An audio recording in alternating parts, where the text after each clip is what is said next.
Nawr te, i gyflwyno trefn y dydd, a gyda rhywfaint o gyd-destun i ni, mae'n bleser gen i nawr i gyflwyno chi'r sawl sydd wedi bod yn arwain y Ganolfan Dysgu Cymraeg Genedlaethol ers 2 flynedd bellach. Mae'n mynd i fod yn wyneb cyfarwydd felly i rai yn chi'n sicr yn yr ystafell hon. Felly rwch chi groeso cynnes iawn, os gwelwch yn dda, i Prif Weithredwr y Ganolfan, Dona.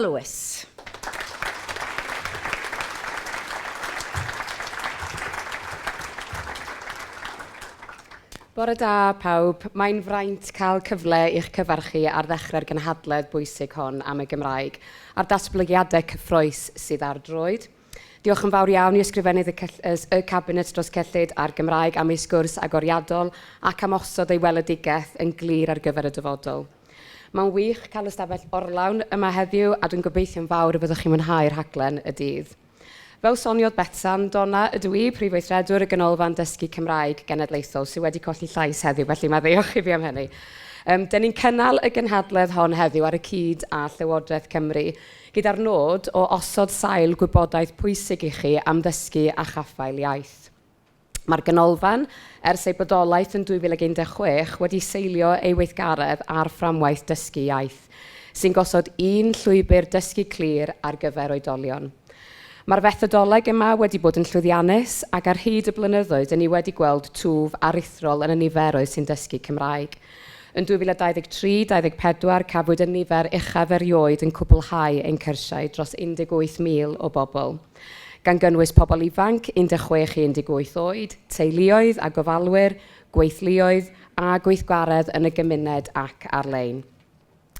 Dyn ni'n falch iawn o allu rhannu ein profiadau a'n harbenigedd o ddefnyddio fframwaith y CEFR fel sail ein cwricwlwm a holl weithgaredd y Ganolfan, a fe glywch chi dipyn mwy am hynny yn ystod y dydd. Dyn ni'n falch hefyd o'r gydnabyddiaeth i lwyddiant gwaith y Ganolfan a'r cyfraniad pwysig y gallwn ni wneud i'r dyfodol wrth i'r gwaith drosglwyddo i'r athrofa dysgu Cymraeg Genedlaethol newydd. Mae'r Gymraeg yn perthyn i ni gyd, ac yma yn y Ganolfan, dyn ni'n teimlo'n gryf dros yr angen i sicrhau bod y Gymraeg ar gael i bawb, bod sgiliau iaith amrywiol yn cael eu cydnabod, am bod yn annog defnydd ac yn rhoi hyder i bobl i ddefnyddio'r Gymraeg sydd gyda nhw. Ac mae dyfodiad y ddeddf yn rhoi cyfle cyffrous i sefydlu strategaeth dysgu Cymraeg gydol oes.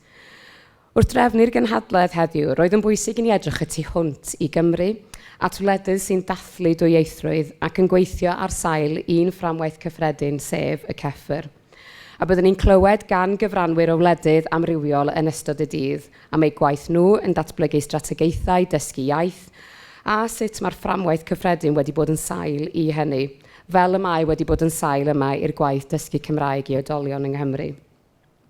Mae'r rhai arloeswyr yng Nghymru o fewn y byd addysg a'r farchnad lafur sydd eisoes wedi cymryd y cam i wneud defnydd o'r fframwaith CEFR, a byddwn yn trafod sut y bydd hyn yn helpu'r gwaith fydd angen i ni gyd fod yn clwm ag o yn sgil y ddeddf newydd, a sut y gallwn weithio gyda'n gilydd, rhannu arbenigedd a chyd-gynllunio i sicrhau llwyddiant ac uchelgais y ddeddf.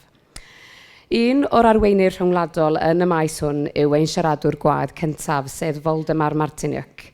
Oedd Voldemar wedi gwneud trefniadau i hedfan i Gymru neithiwr, ond yn anffodus roedd y tywydd a syniadau draw wahanol, ac fe ganslwyd pob hediad o Wlad Pwyl.